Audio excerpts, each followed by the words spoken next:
Rated M for mature. This is what we have put everything we have into. It's basically kind of like, I would say, our Sistine Chapel. It's the project of a lifetime for a lot of us.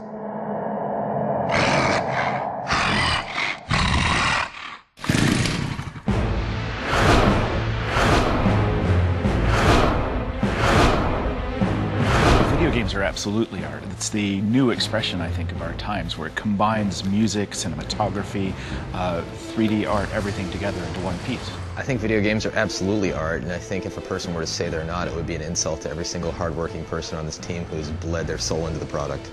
I do think there are a handful of games that could possibly be labeled as the pop art for our generation. Going to an art gallery or museum and partaking in and looking at any sort of exhibit that's there, a person ultimately comes to their own conclusions about what the art makes them feel. And I think video games are very similar in regards to that, as far as each person takes away a different experience. You're not just listening to music or watching a movie, you're creating it. When you turn around, you are framing the picture, you're making the movie with yourself. So you're participating in it much more, you're putting yourself in a world. I would say sometimes it can be really frustrating if the player runs through the level and turns the wrong way, or looks left instead of right.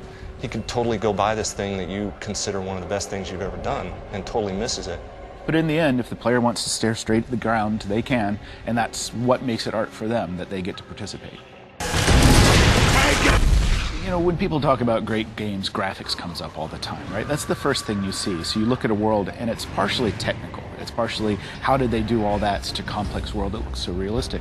But it's partially art as well. We won the best graphics for Gears of War, the first one. We also won best technology. And I went up and accepted the award both times at the Game Developers Conference and said, we're so great technically because of our artists making us look good. And our artists look so good was my next speech because technically we're so strong, right? It has to come together to make great graphics. When you look at a video game and see a certain amount of graphical fidelity, it's important to separate that from what actual artistry is.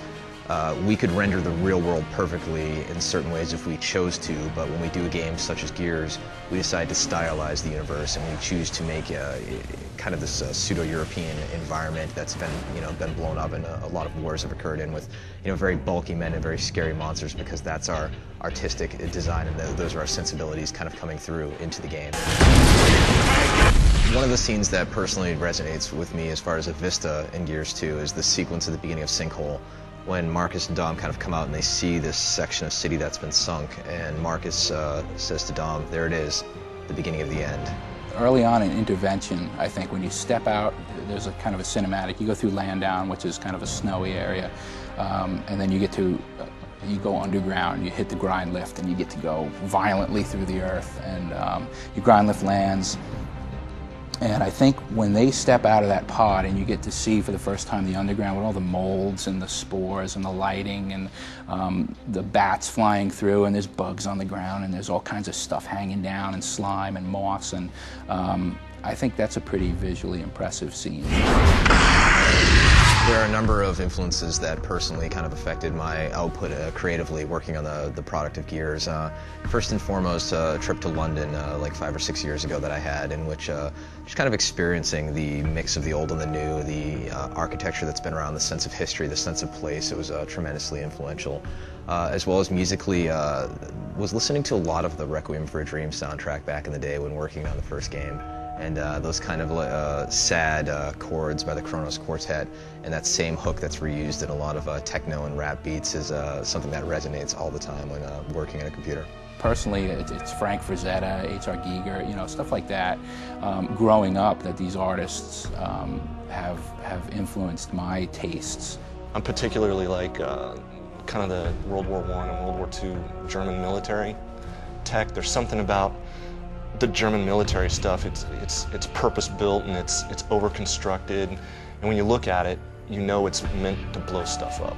I kind of take that idea and put it into everything I do for Gears, that everything's built with a purpose, and that's generally to blow stuff up.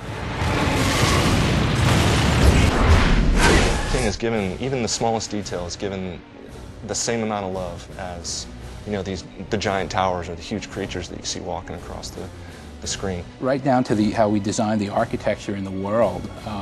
It's all based on this beautiful European architecture, some of the French influence, and stuff like that. Some of the things like the grime and the little bits of paper and trash that are laying around the level are one of the smaller touches that I think adds a lot of detail to the world and the universe. We've got modelers that model doorknobs and little pieces like that, and some guys are doing rooftops and walls, and some guys are doing characters, and then it all comes together miraculously. I mean, it works. It works really well. I think when you look at the world, you look at the characters and everything that comes out of it, you truly feel like you've been transported to what is essentially another world, another place, another time.